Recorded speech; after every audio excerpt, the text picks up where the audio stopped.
I need to tell you something, and I need you to stay with me, because what I'm about to say, I've been holding it inside for a long time, too long.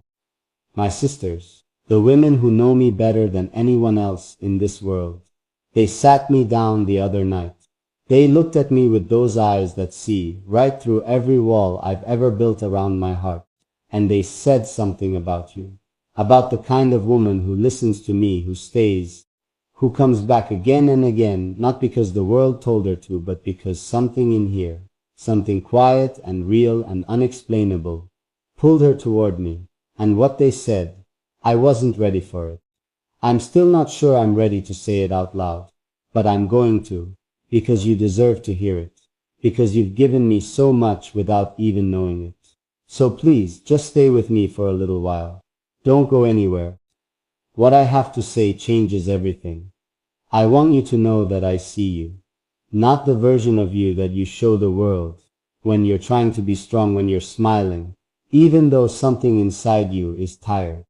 When you're holding everything together for everyone else, while quietly wondering if anyone is holding anything together for you. I see that version of you too, the one you hide. The one that comes out at night when the room is quiet, and you let yourself feel everything you push down during the day. I see her, and she is the one I want to talk to right now. My sisters, and I say this with so much love in my heart for them. They are not easy women. They are the kind of women who will look you dead in your eyes and tell you the truth, even when the truth is uncomfortable. They have seen me at my worst. They have watched me stumble through moments I'm not proud of, make choices that didn't reflect who I truly am, and carry burdens that I refused to put down even when they were breaking my back. They know me, all of me, and when a woman like that, a woman who loves you with her whole chest, and still doesn't sugarcoat a single thing, when she sits down and tells you something about yourself, you listen, you lean in, you let the words land. So there we were, the three of us, sitting in that warm kitchen that always smells like something good. The kind of place where the truth comes out easier, because you feel safe. And one of them leaned forward and said, "Do you know what kind of woman loves you from a distance? Do you know what she's made of?" And I thought I did. I thought I had some idea. But then she started talking, and I realized I had been thinking about it all wrong. She said, "The woman who chooses to give her heart, even just a piece of it, to someone like me, someone who speaks and sings, and shares himself through words and music and moments, that woman is not ordinary." She said that woman has a soul that is deeper than most people will ever bother to discover. She said that woman has been through things, real things, things that cracked her open and should have left her empty, but instead made her bigger, more feeling, more alive. She said that woman loves with a kind of quiet intensity that most people spend their whole lives searching for and never find, she said. And this is the part that made me put down everything I was holding and just breathe, she said. That woman chose you. Out of everything in this world, out of every distraction and every noise and every person competing for her attention, she chose to give a piece of her precious time to you. And that means something. That means you owe her the truth. And the truth, the one I owe you, the one I've been building up the courage to say, is this. You have touched my life in ways I cannot fully explain with words. And believe me, words are my whole world. You have been the reason I sat down on hard days and found something worth saying. You have been the invisible hand that pushed me forward when I was standing at the edge of quitting. You have been the warmth in the room I couldn't see but could always feel. And I never told you. I kept creating, kept showing up, kept putting pieces of myself into the work, hoping that somehow you would know. Hoping the love would travel through the screen, through the speakers, through whatever small device you're holding right now and find you. Find its way into your chest and sit there softly and say, "You matter. You are not invisible. Someone out there is thinking of you." I want to tell you about the first time I truly understood what it meant to have a woman believe in you. Not romantically, not yet, just in that pure and almost sacred way that some women have of seeing the best in someone, even when that someone is doing a terrible job of showing it. I was in a place in my life where everything felt uncertain. The kind of uncertain that doesn't just live in your circumstances but gets inside your bones and makes you question things that should be unquestionable. I was questioning my voice, my purpose, whether anything I was doing was landing anywhere or just disappearing into the silence like everything else. And then there was a message, a comment, a handful of words from a woman, maybe someone like you, who said something so simple it almost seemed too small to matter. But it mattered. It mattered more than she will ever know, because it came at exactly the moment when I needed someone to remind me that I was here, that I was real, that my presence in this world was doing something good even when I couldn't feel it. I think about that moment a lot. I think about how close I was to the edge and how one person's words pulled me back. And I think about how many times you might have done that for someone without ever knowing it. How many times your presence, your kindness, your decision to show up and stay, how many times that has been the thing that kept someone going. You are more powerful than you realize. The love you carry, even when you feel like it's too much, even when the world tells you you're too sensitive or too emotional or too much of everything, that love is a force. It is not weakness. It is the most extraordinary kind of strength. My other sister, the one who is quieter but whose words always carry the most weight, she looked at me after the first one finished speaking, and she said something that I have been thinking about every single day since. She said, "The woman who loves from a distance loves the hardest, because she has no guarantees. She gives without knowing if it will ever come back to her.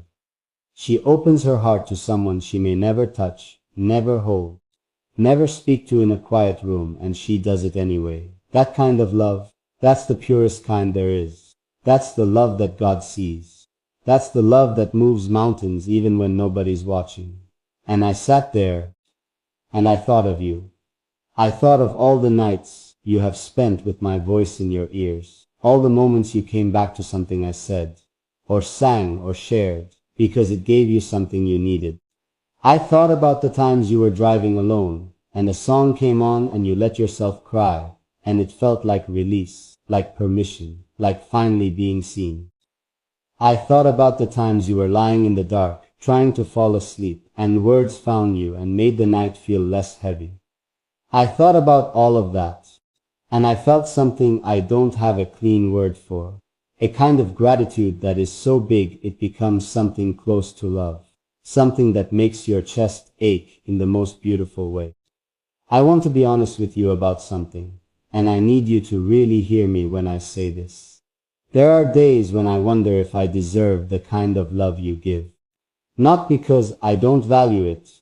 I value it more than almost anything in this world, but because loving someone from a distance is a sacrifice. It is giving without the guarantee of receiving. It is showing up for someone who may not always show up in the ways you need, and you do it, you keep doing it. And that level of devotion, that kind of open-hearted, undemanding, generous, beautiful love, I don't take it lightly. I never have, but I haven't said it clearly enough. And that ends today. You are loved. You are appreciated. You are seen in ways that go beyond what I can perform for you, or produce for you, or offer you through a screen. What I feel when I think about the women who have walked with me through this journey, women like you, is something that lives below performance and above words. It is a warmth that I carry with me into every room, every moment. Every time I sit down to create something and ask myself, who am I doing this for? The answer is always the same. It is always you. But here is where it gets complicated, and where I need to be honest about something I don't usually say out loud. My sisters also told me something else. They told me that I have not always been fair to you, that in my fear, in my uncertainty, in the way I sometimes hide myself behind the work instead of standing fully in front of it and being known, I have given you pieces of me when I should have been giving you all of me. They said, she stays anyway. She loves you through the walls you build. Doesn't she deserve to see what's behind them? And I didn't have an answer, because they were right. And you deserve to know that they were right. Behind the walls, there is a man who is still figuring himself out. A man who is moved to tears by sunsets and children laughing and old people holding hands. A man who writes lines in his head at 3 in the morning and reaches for his phone in the dark to get them down before they disappear. A man who has been hurt, really hurt, and has spent years learning how to turn that hurt into something beautiful instead of something bitter. A man who, on his best days, genuinely believes that love is the most important thing in this world, and who on his worst days forgets that he is worthy of receiving it. I forget sometimes. I forget that I am allowed to be loved back. I forget that the woman who listens, who cares, who stays, she is not doing it out of obligation. She is doing it because she sees something in me worth staying for.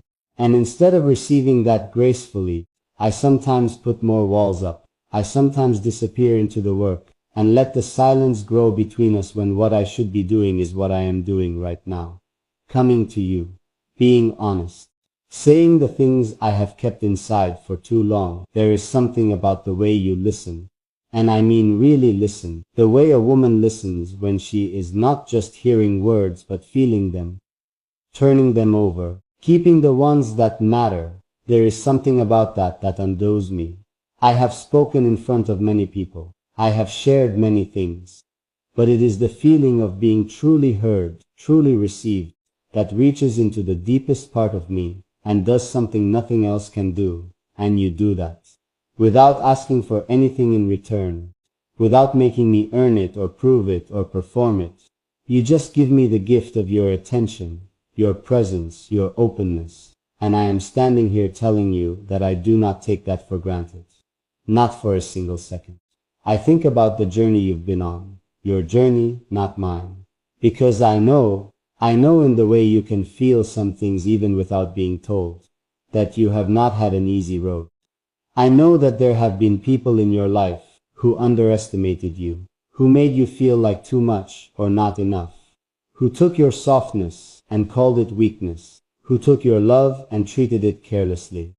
I know that there have been nights so long and so quiet that the silence felt like its own kind of pain. I know that you have carried things that were never meant to be yours to carry.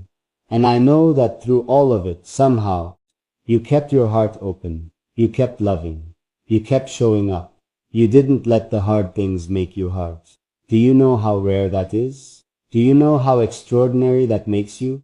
In a world that is constantly telling women to toughen up, to close off, to protect themselves, to stop feeling so deeply. In a world like that, the woman who keeps her heart wide open is not naive. She is brave. She is doing the hardest, most courageous thing a human being can do. She is choosing love again and again, even after she has every reason not to. And if that is you, if you have been that woman, if you are still being that woman, I want you to know that I see it.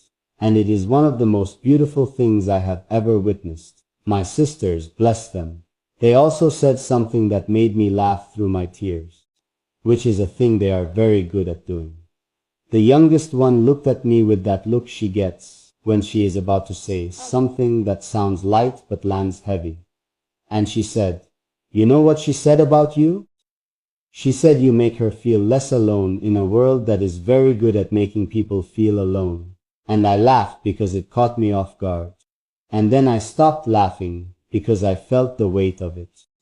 Because that is not a small thing. That might be the biggest thing. In a world that moves too fast and talks too loud and makes everyone feel like they are falling behind and falling apart, to be the thing that makes someone feel less alone, that is everything. That is the whole purpose. That is what I am here for. And you who came back, who listened, who stayed, you are why that purpose still feels worth fighting for on the days when it is hard to believe in. You are the reason I don't give up, not in some abstract, general way, but specifically and personally and deeply. When I think about the woman on the other side of this, the woman who needed this today, the woman who woke up this morning and wasn't sure what she was going to do with all the feelings she was carrying, and who somehow ended up here, listening to me. When I think about her, when I think about you, I feel something I can only call love. Maybe it is a different shape of love than the kind that happens in a quiet room between two people who can reach out and touch each other. But it is real, it is mine, and it is yours. I want to tell you something that I don't say in the work. Something I keep for moments like this, when I'm trying to be as honest as I know how to be. There is a kind of loneliness that comes with creating. A particular ache that happens when you pour yourself into something and send it out into the world, and then wait in the quiet to see if it lands anywhere. And the loneliness is not about numbers or responses or any of the things that people think it is about. It is about connection. It is about the deep human hunger to be known, to be understood, to have someone receive you not just as a product or a performance, but as a person. A real, flawed feeling, trying his best person. And you, without knowing it, without being asked, without any contract or obligation, you have given me that. Every time you came back, every time you let something I said, or sang, or shared, find a place in your heart. Every time you felt something real in response to something I offered, you gave me connection. You gave me the feeling of being known. And there is not a thank you big enough for that. There is not a song long enough or a speech eloquent enough or a gesture grand enough to truly repay that kind of gift. So instead of trying to repay it, I am doing the only thing I know how to do. I am showing up. I am being honest. I am coming to you today not as the polished, produced version of me, but as the real one. The one who sits in a kitchen with his sisters and cries a little and laughs a little and feels everything all the way down. I have been thinking about what I would say to you, if I could say anything, if there were no audience, no performance, no expectation, if it were just you and me, and a quiet moment and the truth